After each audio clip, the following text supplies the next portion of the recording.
Taylor Frankie Paul is to the Mormon Church what Madonna was to the Catholic Church. From its very beginnings, Christianity has had this tiny, tiny little box that they're trying to squeeze women into. From the Virgin Mary, Paul, let your women keep silent in the churches and cover their heads. Zero women in leadership within the church. It's not like 6 of the apostles were girls. So yada, yada, yada. Here we are now, about 2,000 years later.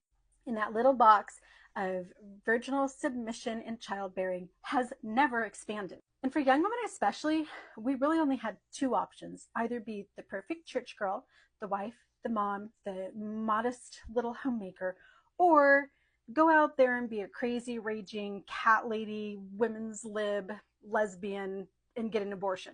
So I spent my whole childhood in a devout Orthodox Mormon family, squeezing myself into that box as tightly as I could because I had no other options. And then one day I was babysitting and I turned on my neighbor's MTV cable channel, and Madonna, who I had never heard of, had these flaming crosses behind her and she was singing like a prayer, and my whole life changed. And honestly, Madonna made me a rebel. I had my boyfriend drive me to a record store where I bought my own Madonna vinyl, which I kept literally in between my mattresses and would only play when my mom and dad were gone. I memorized every word. Because of Madonna, I started wearing corsets to school with fishnet stockings and combat boots.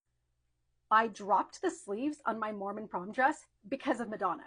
Did this to my hair. Thank you, Madonna. And it's hard to see in this old 1984 photo, but from the moment I first saw her, I bought my own little Wet n Wild brown pencil and started penciling in my own little beauty mark.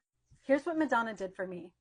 She gave me permission to say, I believe in my church, but I don't believe that my church gets to control my pleasure, my reproductive system.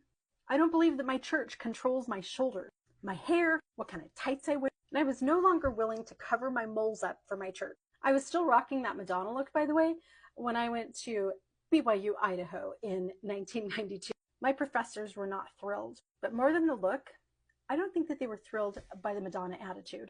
These girls may be wild and slightly unstable and really immature. They don't know what they're doing in their lives, but that's not their fault. There's been a lot of analytics about what do they represent. And honestly, I've been trying to figure that out myself as a 44-year devout Mormon who is now an ex-Mormon, as the former perfect pious tradwife who is now the Catwoman feminist that I am today.